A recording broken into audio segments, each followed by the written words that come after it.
না মানে তোমাদের বাসায় আমার ভাইয়া আসে নাই, ভাইয়াকে খুঁজতে আসছিলাম।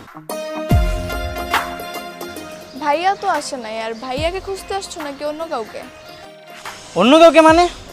ওই দিন যেভাবে লুক দিচ্ছিলে আমি ওই দিনই বুঝতে পারছি যে এখন থেকে আমার বাসার নিচে ঘুরঘুর করবা আর নিচের জুতা ক্ষয় করবা। কি করবো বলো, ওই দিন তোমার হাসিটা অনেক সুন্দর ছিল। আচ্ছা, আমার হাসি সুন্দর, তাহলে কি করতে হবে? সুইস ব্যাংকে রাখতে হবে যেন চুরি না হয়ে যায়। এই লাইন কোত্থেকে শিখছো? স্কুলের বড় ভাইদের কাছ থেকে শিখেছি। আচ্ছা, আমার সাথে যে লাইন মারতেছো বাসায় জানে? না। তাহলে আর এইখানে এসো না, ভাইয়া দেখলে খবর আছে কিন্তু।